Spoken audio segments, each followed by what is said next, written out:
a great place that career counselors can really do some of their own internal work is thinking about what obstacles you've experienced. However you identify, start there, because by you asking yourself, what have I experienced for myself in all of the ways in which I identify? And then how did it make me feel? Where did I turn for support? What resources were available to me? Because even foundationally, your ability to empathize with the people who are coming in to sit and talk with you, it's a great starting place.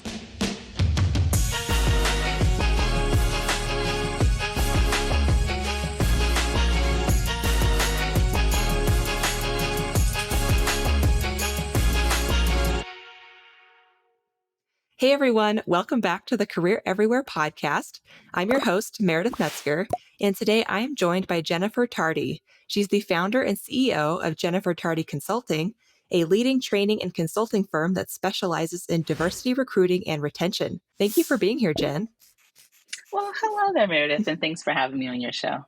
Yeah, I'm so glad you're here, and I'm really excited to talk to you today about how career services teams can work with both students and employers to create more equity and inclusivity in the workplace. And I know this is a critical issue and one that is really top of mind for a lot of career leaders across the country right now, especially since, as you mentioned in our prep call, career leaders are kind of in a unique position to connect that next generation of the workforce with today's top employers. They're really that bridge. So in a unique spot there. So before I get into my questions, Jen, is there anything else you'd like to add about yourself, your background, or your consulting work? Oh, great question. So I love this work so much because I tell people a lot that I was sort of raised in recruiting. So I started off as a recruiter, moved all the way up to managing recruiting leaders. I have managed campus programs, campus partnership programs, and it's just like what I love about the work that I do is that I have I have had the opportunity to sit on multiple ends of the table. I've been the hiring manager. I've been the manager of the hiring manager. I've been the recruiter. I've been the leader of the recruiter. I've been the person that's actually looking for the job, the person who's gotten hired, the person who didn't get hired. And so a lot of the information that I give, it comes from many different vantage points. And my biggest challenge today with a lot of the advice that I hear is typically only from one or two vantage points, which you could be missing some facts that people need to understand. Right. Yeah, that makes a lot of sense. Seems like you've kind of turned your passion into your own business, which is really cool. Right. Right. Okay. Well, before I get into the more specific questions about our topic today, I do want to kick us off with a question that I ask all of our guests, and that's, what does career everywhere mean to you? So for me, it means normalizing the conversations around careers. So I know growing up on my end, people may ask, what do you want to be when you grow up? But that's as much of the conversation that would happen. There may have been career day in school or something. But what I love about career everywhere is it's really looking at the many facets of where can we begin to teach and train and help people to begin thinking about their own career and how to gain access to what you want most. So it's like it's how to embed careers in everyday conversations, and I love that. Yeah, I do too. It makes this podcast so much more fun because the Yeah. concept is just really cool. Okay. Well, now I would love to dig into our topic today, which again is, how career services teams can create more equity and inclusivity. To give us some context to start with, can you just share a bit about what obstacles historically underrepresented students face when seeking their first job, and then how career teams can help address those obstacles? Yeah, so I would say if I had to put it into a category or two, one is access to opportunity, and the second is your ability to navigate, right? And so as we talk about access to opportunity, when I'm training recruiters and employers, I'll often share with them this whole notion of signaling. So signaling is how within your employment brand are you saying to potential job seekers that you should see yourself working here too. How are you signaling that you will belong here? You can be successful here. And many employment brands are only signaling to certain populations or certain groups unintentionally, right? And so now you have people who are rising graduates who may not have ever even considered certain industries or careers because they've never seen themselves in them. They've never seen their family members, their friends. They don't even see images of them when you're thinking about careers. And so even just thinking about the one little element signaling in terms of access to opportunity creates a barrier in and of itself. And then on the other end, if you know about these career opportunities, how do you navigate when bias shows up? And so, in an interview or even with your resume as a job seeker, do you already understand that whoever is reviewing your resume or whoever is interviewing you during the process, that they are trying to overcome, number one, identify and then overcome their own biases, because we all have those biases. So then, how do you, as a job seeker, navigate that? I tell people all the time that it's so interesting, especially as we're talking about people from historically underrepresented communities. Our biggest factor to landing the job isn't being the most qualified. It's really being the most skilled at navigating the biases of the people interviewing you, helping them to genuinely see that you're qualified through all of the biases that they may have on their end too. So yeah, that's a Interesting. big obstacle. Yeah, yeah, it is. And it makes a lot of sense. So, from your perspective, how can career services teams help students navigate some of those things? Yeah, it's a major part of it is your ability to be aware of obstacles and to be able to make sure that the students to which you're coaching or counseling, that they're aware of when they typically present themselves and providing them with resources on how to navigate it on their end. And so the more educated or the more aware that a career counselor can be on their own through their own training or through their own research, the more you're able to bring back those materials. I even We have started building up our own resources on our website as well too, which could be a great starting place if any career counselors are looking for resources to share with the students on their campus. Great. Yeah. And for anyone who's watching or listening, we'll be sure to include a link to that in the show notes so you can check out Jen's website. There's lots of great information there.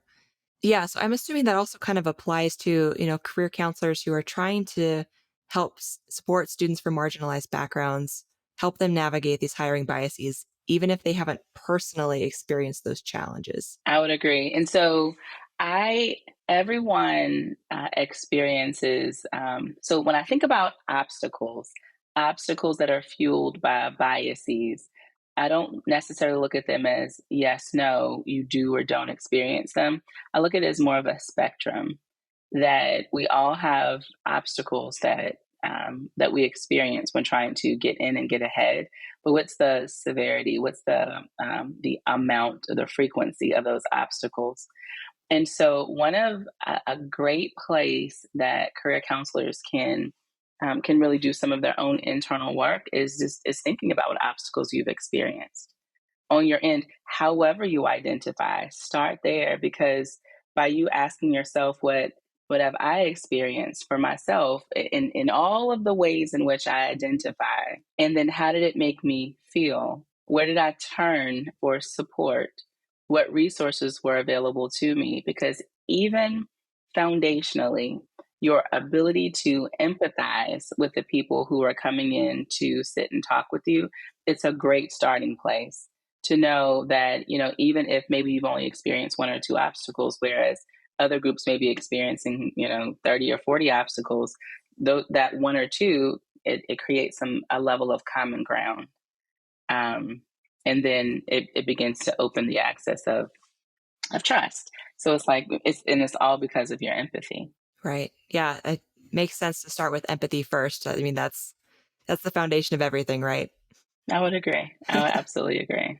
Hmm. Okay. So let's say like a career counselor is listening to this episode and they know they have some appointments coming up with historically underrepresented students who are wanting to start the job search and interview process. What specifically could they tell them or talk to them about to help them prepare to navigate those biases? So, I, one of the things, so again, I'm a big fan of doing research in particular, looking at specific populations, because what women may experience could be very different from what men of color may experience, and so it's really understanding who am I about to sit and talk with, and then what are their experience, what have their experiences been traditionally. And so it's really about exploring it sort of where that person is, and then when they come in and they're sitting down and having a conversation with you, yes, you're giving career advice that fits everyone, but then you're also saying, hey, it's very important that you also understand that there's been some identified biases that you should also be aware of too. And then again, connecting them to resources that can help to guide them through how to navigate them. As an example, even on our YouTube channel, we'll have conversations about making eye contact. So culturally, some people may have been raised to under the notion that making eye contact for a prolonged period of time can be seen as disrespectful. And so now, as an adult, you're out here, you're working to look for a job opportunity, and so making eye contact can be difficult for you. There's an actual hack to that where I remember someone saying, imagine someone's face as like an upside down triangle. Your eye is the base of the triangle, and then your mouth is the point of the triangle. And then if you spend time sort of going from eye, mouth, it's a win-win scenario where it still begins to look like you're making eye contact with the person, but it still allows you to break eye contact in the way that feels most comfortable. So it's the wins come in the tiniest forms, and all of it is to genuinely help a person to feel more comfortable and confident when they go into their interview, so they can really show their truly qualified self. Yeah, I love that. And also now I'm finding myself doing the inverted triangle thing. And I don't even know, I would have never even noticed. Yeah. So it's a pretty cool activity. And sometimes if I find myself having some, I don't know, just feeling weird about making full on eye contact with a person, I'll do that as well myself too. And you really can't even tell. Yeah, I'm gonna have to keep note of that one because I'm neurodivergent, so like sometimes I feel like I'm Got it. making too much eye contact or it's too intense, and then get distracted from the conversation at hand, thinking, "Am I being weird? Is this too much eye contact?" So this is So there you helpful. go. Or it was so interesting. I was having a conversation with someone one day. We were just a networking conversation, and she mentioned so she is legally blind, and instead of requesting an accommodation for whatever interview process step that she's in, she'll say, here's what can most benefit me while I'm interviewing with your organization. And she said, as a matter of fact, I recommend everyone says that. Whether you need or require a formal accommodation or not, your ability to, as an actual candidate or a job seeker, is to think about what needs to be taking place that will most benefit your ability to show up as your best self during the interview. Is it that instead of doing a phone interview, you'll be most benefited by doing a video interview? Is it instead of doing your traditional interview, you interview in this way? It is completely okay and acceptable to at least make that comment. Just say, here's what would most benefit me. Does your organization allow for that or have a provision for something like that? And just see what they say. All they could do is say no, but at least you've tried. Yeah, yeah, that's a great way to phrase it too. Here's what And could most benefit me. Yes. yeah, yeah, that's great. And even if they do for some reason say no, well, then you've just learned an important data point about that company. 1000%. I was actually thinking that. I didn't even say it out loud. So I'm glad that you mentioned that. That it's like in the questions that you ask an employer, you get to learn about a lot of where they are on their own journey to creating an inclusive environment. And much of that starts with your experience as a candidate. Yeah, yeah, for sure. This is making me think of a couple jobs ago in the interview process. I had interviewed with primarily men so far, and they made a point and they said, "We would like for you to talk to a woman on our team. Like, that's really important to us that you do that." And I was like, okay, I appreciate that you are self aware and called that out because I have been through interview processes where it was just all men. And Yeah. Yeah. that's tough trying to kind of envision how I'm going to fit into the company. I have this image that I did not create, but I love using in my workshops where it shows a panel interview and it's a long table of about 20 different men. And then there's one seat on the opposite side of a woman sitting in that seat facing them. She's being interviewed. And one of the questions to her is, what value do you think you can bring to our organization? And it's so funny every time I see that image. And I love showing that image because it's like, the fact that because of all of the beautiful ways in which she identifies, there's so much lived experience intelligence that she's able to bring to the table. So you're not specifically hiring her because of her identity, but you're recognizing and you're acknowledging that because of her identity, it's afforded her access or in access to people, places, and things, which has cultivated a unique experience. That unique experience has created a different perspective. And it's that perspective, it's that unique and nuanced perspective that's going to add value to your team, hands down. Yeah, and it's always great when a company recognizes that. Like, it only makes them Yes. stronger. Right. Without me having to go me as in the form of a job seeker, without me having to go in to say, here's the value that I can add to your team. It would be great if employers begin to recognize that upfront and even state, I can see you bringing a lot of value to our team just based on your lived experience intelligence. Yeah, yeah. So for any companies listening, there you go. Here's a tip for you. So, Perfect. so kind of speaking on the company side of things, how can career teams effectively figure out if employers or assess employers to protect students from any potential harm while still promoting diversity and inclusion in the workplace? I look at this twofold because this is a conversation that comes up quite often when career centers will reach out to our team to really talk about workshops and our services and things of that nature. And one of the things that I share is, have you thought about internally what your values are and what your pillars are as it relates to what type of experience you are hopeful and that you are wanting your students to experience as they're doing internships and even when they get a full-time opportunity? What is your hope for them?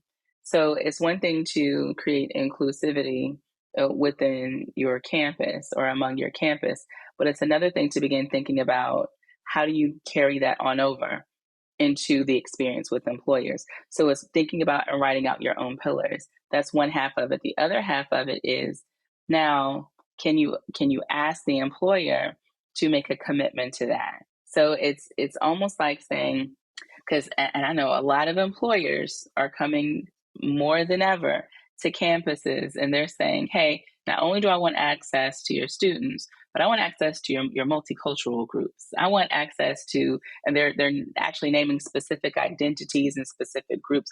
Give me access to them. And you're like, wait a minute, I can't give everyone access to them. And not everyone is ready or prepared for said access because as a career counselor, you're trying to protect the students.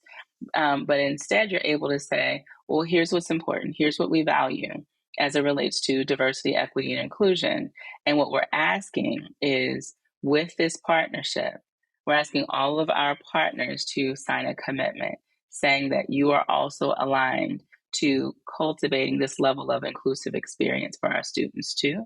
And something like that is, it's a great opening to a conversation where they can begin sharing what their values are within their organization too. But you don't have to go that far. It's enough to be able to say, will you commit to ensuring that they have this aligned experience? And then measuring it as well on the back end. Yeah, yeah, it's a great way to keep them accountable for sure. I'm curious, What are some examples of some of those pillars that career centers could consider employing internally? So the question is, what does an inclusive environment look like to your campus? And so, if an inclusive environment looks like voices are heard, right? And so that would be one of the commitments that we commit to ensuring that no one's voice is left behind, that people walk away with experiencing, feeling heard and seen, that people are walking away from an internship feeling as if they belong. One of an interesting notion is this whole idea of belonging, where you may see in some organizations where they will say, oh, well, in order to really belong here, here's some things that you can do to make sure that you belong here. But that's actually the opposite of what it really means to belong. There's no action that a person should have to take to belong. Belonging is a state of being just because of who you are. If a person has to take an action in order to belong, is actually it's a different word, which is not belonging. So belonging, we want to make sure that all of our students are walking away feeling a sense of belonging. We want to make sure that our students walk away from your internships feeling like they were able to bring their whole selves and they did not have to assimilate and they still have access to opportunity. So those are just some examples of what could be in the commitments overall. But it really matters more on what inclusivity means to your campus. Okay. Okay. And let's say like a student has done an internship, they have come back, or multiple students have come back from an internship. How can career centers or career teams go around or go about kind of talking with those students, trying to assess if that internship really was inclusive and if it was a good experience? I am a huge fan of engagement surveys. And so when you think about engagement surveys now, you think about it as more of like an internal thing for staff and faculty and things of that nature. But what if there's an engagement survey for all of your students? So once they come back to campus at the end of their internship, you can ask all of them to take the same engagement survey. And then perhaps at the very end, they can share who the employer was that they actually did their internship with and really pay attention to the results of said survey. And this can actually be great information for the employers within your network to see collectively. And if they also want to see it sliced out, meaning how did this one employer compare to the overall umbrella of employers? And what would you recommend they implement to create a more inclusive internship experience? And so you can look at it not just from the internship experience, but the experience of interviewing for the internship, the experience of onboarding for said internship, and even the experience of offboarding from that same internship as well too. So you can look at it in milestones along the way, so that when you're able to offer recommendations for how to make it a more inclusive experience for the students at your campus, you can be more specific in that way. So that's pretty cool. Okay. Yeah, that's some great advice. So let's say maybe there were some challenges for a student as far as inclusivity and equity goes in an internship. How would you recommend career teams address that with both the student and the employer? Got it. So with the employer, it's more of it depends on how far you're willing or wanting to take this to create change at what level. So with employers, it's our ability to share the data, make recommendations, and then ask the employer what are they thinking about doing or using to create a better experience. And if year after year, they're not making any changes and you're still seeing the same feedback, then perhaps it becomes a time to ask, is this employer genuinely following the commitments that we put in place? As a matter of fact, when you're sharing with them feedback from a survey that came from their organization, you can align that feedback to those commitments as well too. You can sort of intersect those. So that's one way, but it's a big part of it is deciding at what point the partnership no longer is in alignment, and which partnerships are you okay with releasing versus doubling down on partnerships. With students, one interesting thing that you can do is you can share some of the work that's happened with that employer, and you can ask the student if they'd like to go back to the employer again, because at the end of the day, it will be that student's decision on if they want to go and if it's a mutually acceptable scenario. And with all of the data that you have from the other employers, you're able to say, but if you choose to not go back there again, here's some other employers where students' feedback suggests that it's more inclusive to whatever is most important to you. So it's being able to use the data to help inform employers and guide students at the same time too. Yeah, I love that. And I imagine once you've done enough of those surveys, talked to enough students and employers, you start to really develop a great list of reputable employers that you can recommend to all of your students. Absolutely, I would agree. I would agree. So I'm curious, what are some proactive steps that career teams can take to address some of those shortcomings in the hiring process and really promote fair and equitable employment opportunities? I believe so.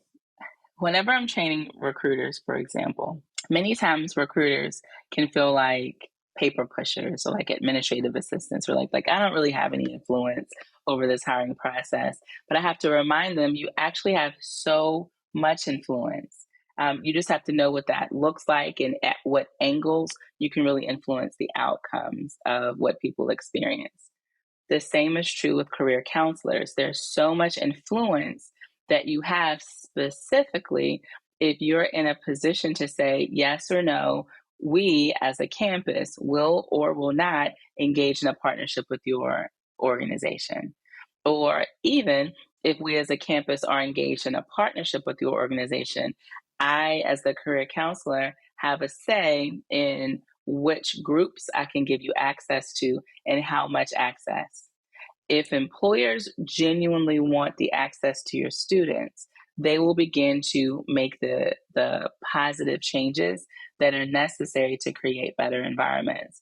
And so it's really in knowing in which spaces you can genuinely influence it in that way, because that begins to sort of shift things at more of a systemic level too, right? And then you're able to say to them, okay, I mean, if you could ever get to a place where you where if I'm the career counselor and I'm thinking about who's getting access to our students, are there any interviews that are actually happening at that time where I as the career counselor can walk away with an understanding of, okay, so what are they experiencing in your interviewing process? How are you making offers? What do how do you contribute to creating more equity in the pay gap?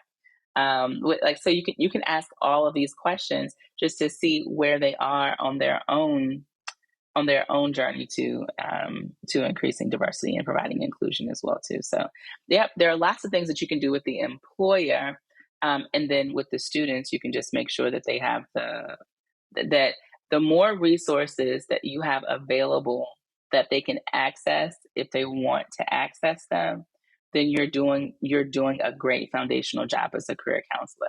The biggest challenge, one of the obstacles that we run into is the fear of many career counselors and leaning in on those conversations because they may feel like they don't have the right language to use. They may feel like there may be some backlash to whatever information that they give to them. And so, if as a department, you can begin thinking about what are those resources we want to have as a department, and training your career counselors on what's within these resources, it's going to make it a lot easier and better. Okay. I'm curious, what are some of those resources that you would recommend that career teams have on hand, make available for students in this regard? So I have there's one guide in particular, and I was actually thinking about it a little bit earlier today too. Yes, this is what the name of it is, the miseducation of the underrepresented job seeker. There's one guide that I have specifically about the miseducation of the underrepresented job seeker. So in what spaces within the whole job search process have underrepresented job seekers been misguided, and how do we start there with providing them with more resources as well too? I have another one that's connected to. Here we go. I want to find it really quickly so I don't forget. I have another one that, yes, 25 common interview questions and top-notch answers. And so not only is it, here's the question, here's the answer, but why are we answering it this way? Why are we answering the question in this way? And how can, based on how you identify, how can answering the question in this alternative way, how can it impact your overall your overall interview experience as well too? I actually did a for anyone who has already a membership with Audible. Last year, I did an audiobook with them called Level 10 Mindset Interviewing. And within LTMI, level 10 mindset interviewing. And so it's every phase of when you're thinking about interviewing, how to prepare for the interview, how to actually feel more confident in your interview. And that confidence comes from us actually unpacking and talking about what you may be experiencing specifically because of how you identify. So those are just three resources that I can think of that are all free resources that people can download immediately. Okay, great. And again, I will be sure to include links to all of those in the show notes so everyone can go and check those out. Well, Jen, you've already mentioned some strategies that career teams can use to hold employers accountable for fostering an inclusive environment for students from diverse backgrounds. But are there any other ways that career teams can really, again, hold those employers accountable? Are there any other ways that career teams can hold employers accountable? And I said this a second ago, but I genuinely want to re-emphasize this. You have to know when potentially it's time for the relationship to come to an end. That is and if you're leading, like you're the director of counseling services or career services for your school, I really want to urge you to be that person that has that conversation with your team of career counselors, because many of them aren't necessarily certain that they have the ability to even escalate this question of should we still keep the partnership with them. So that's one thing that I say. The second thing that I'll say too is that as I'm talking with employers, I'll say to them, yes, it's great that you're having conversations through the career services department within the campus. But I also want you to remember that there's an alumni department as well too. So yes, when we're thinking about campuses, we're thinking of people who are rising graduates who need internships, and we're also rising graduates. But there are a lot of people who have already graduated from the university, from the campus, that's also looking for opportunities as well too. They're also on their job search. And many of these alumni departments are embedding their own diversity, equity, and inclusion area of expertise within the alumni department. So if I'm here in career services and I'm thinking about some way that I can really bridge the gap systemically through my partnership with employers, I'm not just thinking about you can have access to our current students, but I'm also thinking about especially if you're a tremendous employer, a great employer, I want to make sure that you have great access to our alumni department too, with an understanding there are a lot of people out here who are looking for jobs today who have already graduated from your campus. Yeah. Yeah. I mean, when you think about it, the Career Center really has such a critical role to play in vetting employers for students and alumni because there are so many out there, and it can be hard sometimes to figure out how committed are they really to And is diversity, and equity, and inclusion. right, is this performative? Is it optical? But you can also just look at the hiring data. You can also look at hiring data as well too. One of the things that I share with employers is please don't forget about your conversion programs. As you're thinking about increasing diversity, most employers are thinking about direct hire positions. I post a position, I'm going to hire you as an employee. They're not thinking about their conversion programs. And conversion programs like their contractors and like their interns. And so if you have not started thinking about what increasing representation means among the pool of interns that you bring in, and those same interns get first access to career opportunities within your company, those direct, employee positions, then it's going to negate your overall initiative to increase diversity in particular. So you have to be thinking about increasing diversity from your direct positions, from your conversion positions, and internally as people are growing in your organization as well too. Yeah, yeah, for sure. One question that just kind of came to my mind. We've talked about how you can come up with these pillars. You can ask employers to kind of agree to the standards that you have set in terms of diversity, equity, and inclusion. But maybe a step before that, how can career centers kind of vet employers a little bit? How can they try to figure out if they are truly committed to DEI? Like, does it start with those pillars in that agreement, or is there some other work they can do beforehand? So the suggestion that I had given before was more along the lines of if an employer is coming to you, if they're all, knocking on your door, right? But let's say you, as a like working in career services, you want to do your own research on who are the employers that we want to attract to come to our campus, and how can I vet them before ever even talking to them. And so I would probably connect this to the same logic that I share with people who are on their job search. So, how do they vet employers for inclusion? So, it again goes back to, what does an inclusive environment look like to you, or more specifically, what have you been hearing is what an inclusive environment looks like to your students? So, if you already have this information, this data from them, then you begin asking, what information can I see without talking to people? So, what conversations are they having on social media? This employer, are they talking about the things that our students care about? What do I see on their website? Do they have any connection to diversity, equity, and inclusion, whether it's through their own pillars? Do they have an office? Do they have a head of diversity, equity, and inclusion? What does, when you think about diversity among their senior leadership, among their board of directors, you begin paying attention to things like that. What sort of programs are they invested in as an organization? What do they say when you go to their careers page, which is likely you're going to see them talking about diversity, equity, inclusion somewhere within their career pages as well too. So you're able to go to you're able to go online and find information there as well too.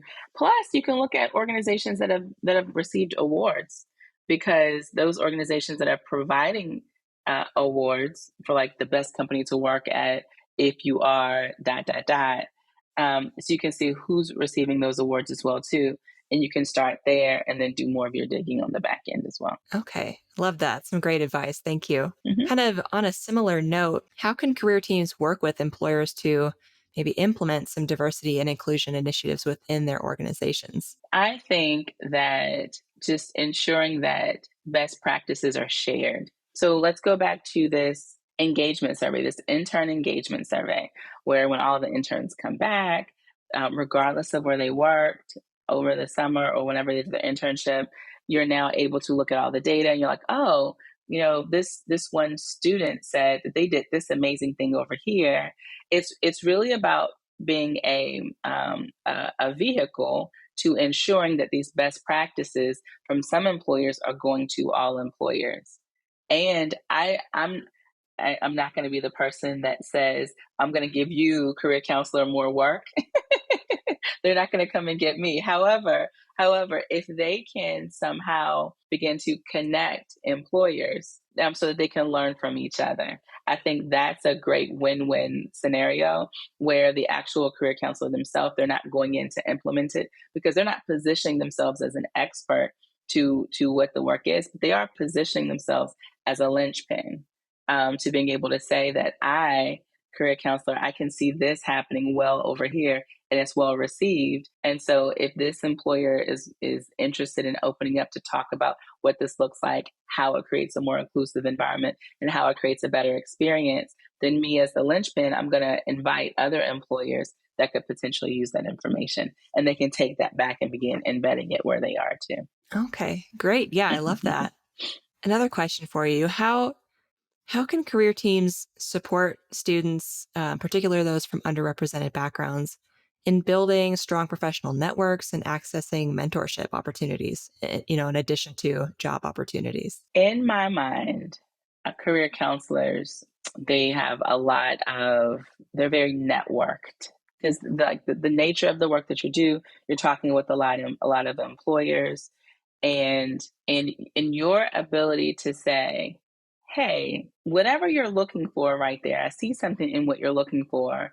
And again, I see that they likely have it, and making that soft introduction or that warm introduction, I think that that is key. So it's the career counselor thinking to themselves, how do I begin to be more intentional about the network that I have and that I cultivate? And then how do I give students more access to this network that I'm building over here? And so it's that type of connection. Sometimes we don't need to think about it as, what software, how do I, do these matchmaking. Sometimes it's really just about going back to the basics. Based on what I'm hearing you say your needs are in areas of support, is the resource actual content or a guide, or is it connecting you to a person that can give you, that can really support you with whatever season you're in right now in your search? Okay, great. Well, I know we're kind of coming up close to the end of our time, so I want to be mindful of our time here. But I do have one more quick question. Earlier, you mentioned that it's important for career teams to constantly keep educating themselves on issues of diversity, equity, and inclusion. Are there any resources or trainings that you recommend for them to do that? Yes. So there's an actual organization that I'm a big fan of, and I've done a lot of workshops with them. It's called the Career Counselors Consortium. And so again, I'll make sure that you have the link. I really like the work that their founder Sabrina is doing on her end, where she's the person who connected to me. So she's over a consortium of career counselors from across, I don't know if it's the nation or the region, but she and her team, they'll come together and they'll say, what curriculum can I bring, what training, what workshops can I bring to this consortium that's going to help them to further grow in their careers. And so when she came to me and she was like, hey, I think that you're talking about some great things, can we intersect that with the work that we're doing?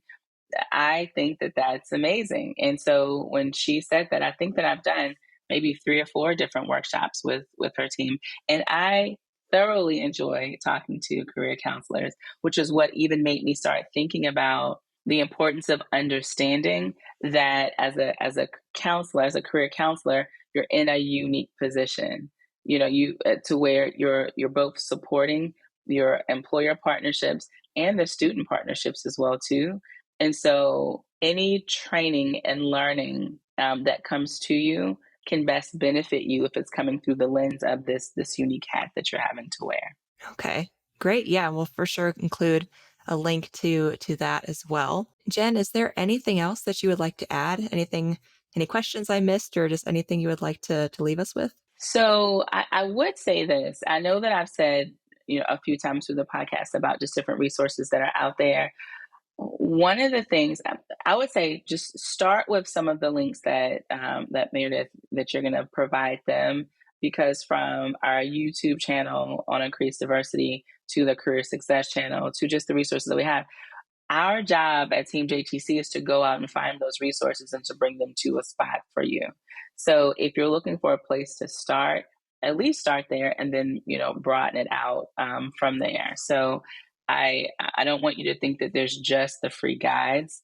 There's a whole channel of information. Yeah, and even through UConnect as well too. So it's pretty awesome. Great. Well, kind of on that note, if people would like to connect with you or learn more from you, where is a good place for them to do that? So I would say jennifertardy.com. You can find everything that I was talking about there. Plus, I do spend a lot of time on LinkedIn. As a matter of fact, on LinkedIn, we have a newsletter, and I think we're a little over 80,000 subscribers right now, which is Wow. very exciting. And our newsletter is called Increased Diversity, because it's the action that we want people to take. And so every single week, we bring in a different topic, whether we are talking about a new book author that is talking about something connected to increasing diversity, or we're talking about the history of recruiting and where things came from. Why do we have resumes? Where did that even come from, right? We're celebrating, things like Women's History Month or International Women's Day, or just different holidays around the nation. So we bring all that together in an effort to just educate people along the way, and we do that weekly. So join us over there. Okay, great. Yeah, sounds like folks will be in good company with a lot of other subscribers. Okay, well, at the end of the interview, I like to do this fun answer a question, leave a question thing.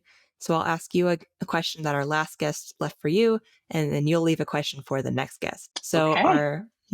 So our last guests were Matt Phillips and Rebecca Davis of the University of Arizona Global Campus, and they left this question for you. Tell us about a specific time you made an impact on one student. What was the situation, and what positive impact did you have? Oh, okay. So we have a program called Inner Circle, where people from all seasons of life will come in for career advice. One person joined, and she was either just about to graduate from college or she had graduated from college. So she was one of our most inexperienced individuals as it comes to the job search. And she was in there and she was thinking, I don't have any experience. And all I have is this X, Y, and Z.